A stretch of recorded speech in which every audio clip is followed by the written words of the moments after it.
Assalamualaikum warahmatullahi wabarakatuh. Bismillah walhamdulillah wassalatu wassalamu ala rasulillah. Nawaitu ta'aluma wa ta'lim wa tuzakira wa tazkir wa naf'a wal intifa'a wal ifadata wal istifadah wal hassa ala tamassuhi bi kitabillahi wa sunnati rasuli wa da'a ilal huda wa dalalata alal khair ibtigo'a mardatihi wa sawabihi wa qurbihi. Apa kabar anak-anakku sekalian, siswa dan siswi MTS Nurul Falah, siswa kelas 7 Madrasah Sanawiyah Nurul Falah? Apa kabarmu? Mudah-mudahan kamu dalam keadaan sehat walafiat dan tentunya tetap semangat. Pada kesempatan yang baik ini ingin saya ucapkan salam sehat, tetap semangat meski kita masih belajar jarak jauh. Anak-anakku sekalian yang berbahagia, pada kesempatan pagi hari ini kita akan lanjutkan pembelajaran kita mengenai pembelajaran fikih. Kemarin kita sudah bahas tentang wudu. Wudu itu berfungsi menghilangkan hadas, terutama hadas kecil, dan hal-hal yang lainnya sudah dibahas. Mudah-mudahan kalian bisa memahami dan tentunya ini menjadi sebuah pengamalan dalam kehidupan kita. Selanjutnya anak-anakku sekalian yang berbahagia, kita lihat sekarang di halaman 18, yaitu tentang hadas besar dan tata cara toharoh. Di pelajaran di belakang sudah kita bahas sedikit bahwa untuk menghilangkan hadas besar dilakukan tentunya dengan cara mandi. Nah, ini yang akan kita bahas. Nah, pertama, hadas adalah apa? Hadas itu adalah suatu kejadian atau suatu keadaan atau suatu perbuatan yang menyebabkan seseorang secara hukum kotor, najis hukmi, dan harus disucikan saat akan melakukan ibadah mahdhah. Jadi keadaan seseorang tidak suci karena sudah melakukan sesuatu, maka dia secara hukmi itu mengalami kotor keadaannya, ya. Maka ketika dia akan melakukan ibadah mahdhah, dia harus membersihkan diri. Nah, membersihkan diri tentunya itulah yang disebut dengan hadas. Dan kalau hadas kecil dia bersihkan dengan wudu, kalau dengan hadas besar tentunya di cara membersihkannya tentunya dengan cara mandi. Nah, bersuci dari hadas dilakukan dengan wudu kalau hadasnya hadas kecil. Kalau hadasnya besar dilakukan dengan mandi, atau kalau tidak ada air dengan cara tayamum. Nah, hadas besar adalah hadas yang cara melakukannya saya katakan berulang-ulang tadi dengan cara mandi, ya. Mandi itu adalah untuk menghilangkan hadas besar. Nah, kita bisa menyebutnya dengan adus, atau kita bisa menyebutnya dalam keadaan junub, mandinya kita suka menyebut mandi junub atau mandi janabat. Nah, bila ada halangan misalnya posisinya dia tidak boleh terkena air menurut ilmu kesehatan, atau barangkali tidak ada air, maka bisa mandi ini diganti dengan tayamum. Nah, dasar hukumnya yang mewajibkan kita mandi janabat atau mandi junub, firman Allah Subhanahu wa taala di dalam surat Al-Maidah. Surat Al-Maidah ayat berapa? Ayat 6. Allah katakan dalam Quran, wa in kuntum junuban fatahharu. Jika kamu junub, maka mandilah, kata Quran. Nah, Rasulullah Shallallahu Alaihi Wasallam dalam hadisnya juga bersabda, ada hadis yang panjang, kita baca sama-sama, dipandu sama saya, bacanya pelan-pelan.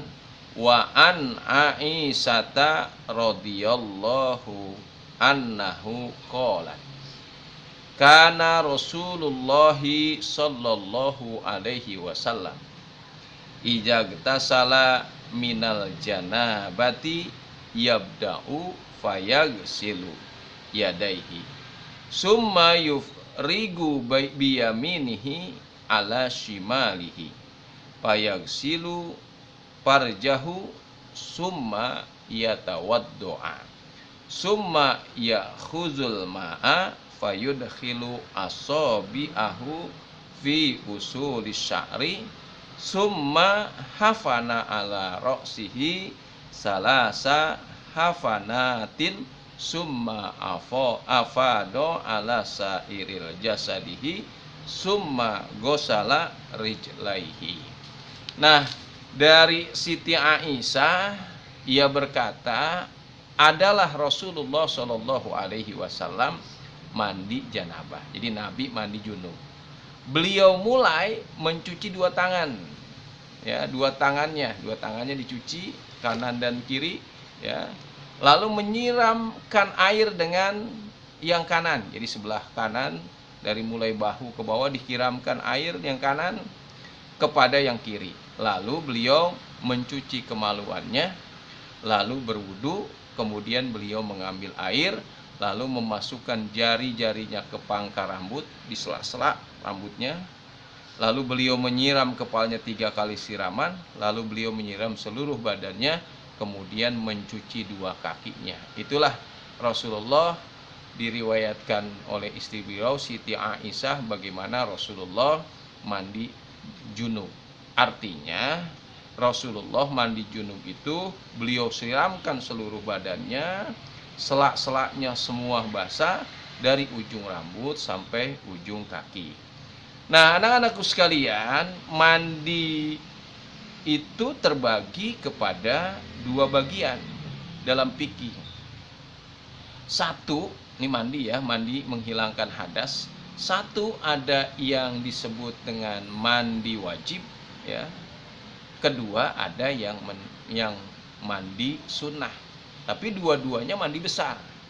Nah, mandi wajib yang dilakukan ini dalam rangka menghilangkan hadas besar. Seperti apa? Misalnya perempuan habis haidnya selesai, dia wajib mandi. Nah, mandinya mandi wajib. Atau habis melahirkan nipas, keluar darahnya selesai nipasnya, maka dia mandinya mandi wajib. Atau dalam keadaan junub. Keadaan junub itu contohnya misalnya kalau laki-laki atau perempuan yang masih bujangan, masih sendiri, sudah dewasa, bermimpi sampai mimpinya mengeluarkan mani di kemaluannya, maka dia junub, itu mandinya mandi wajib. Atau hubungan suami istri, dia selesai melakukan hubungan suami istri, dia dalam keadaan junub, harus dibersihkan dengan mandi. Nah, adapun anak-anak sekalian yang yang termasuk hadas besar yang menyebabkan dia mandi, ada beberapa hal. Pertama, keluar mani, baik dengan mimpi, ya, atau dengan disengaja. Nah, disengaja ini nggak usah saya jelaskan lah, mungkin kalian yang sudah ini paham, ya.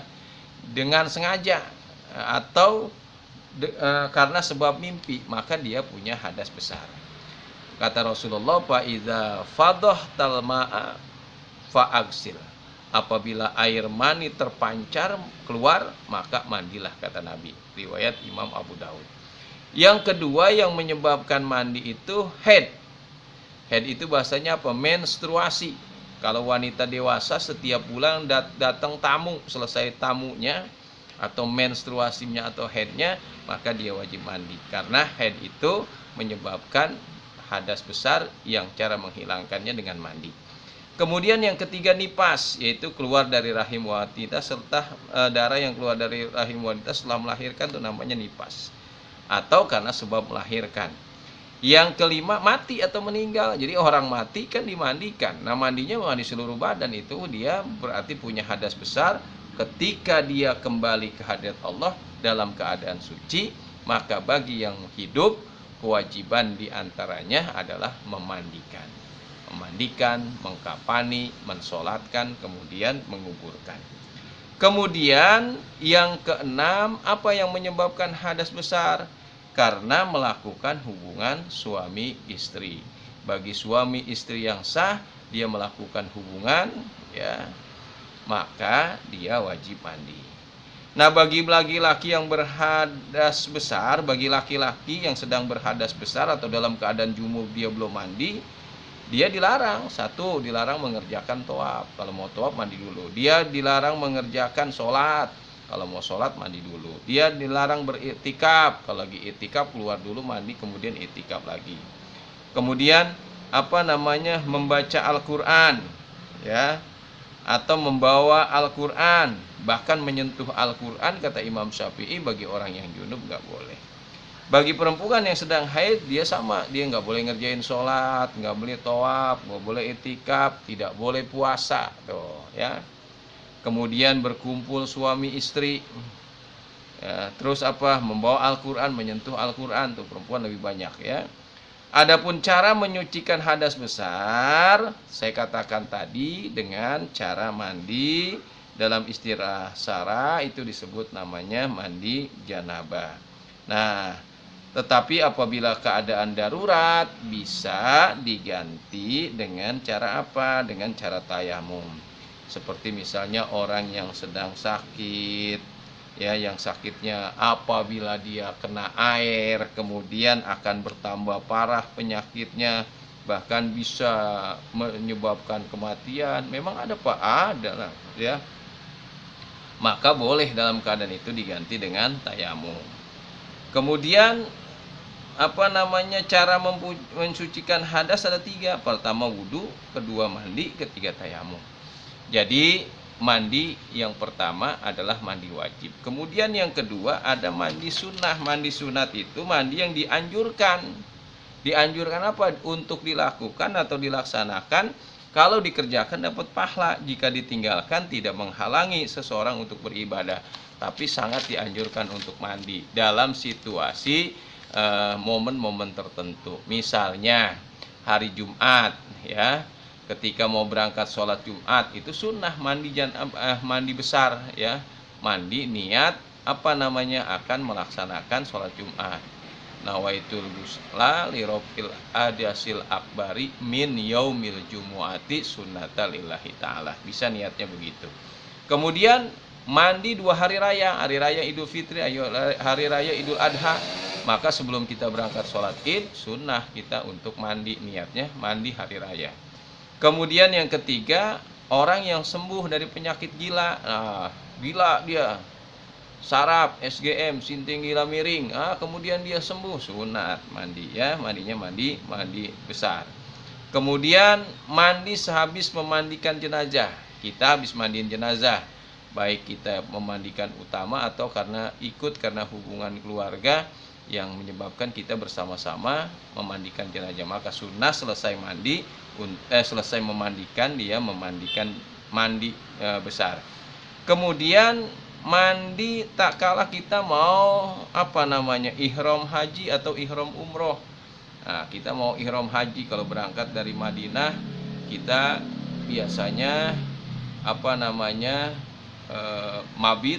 Nah, kemudian berhenti, kemudian kita melaksanakan mandinya mandi niat umroh, atau mandi ketika baru masuk Islam, mandi ketika hendak wukuf, atau mandi hendak masuk kota Mekah, mandi ketika hendak tawaf, mandi ketika hendak melempar jumroh. Nah, itu anak-anakku sekalian, macam-macam mandi sunnah.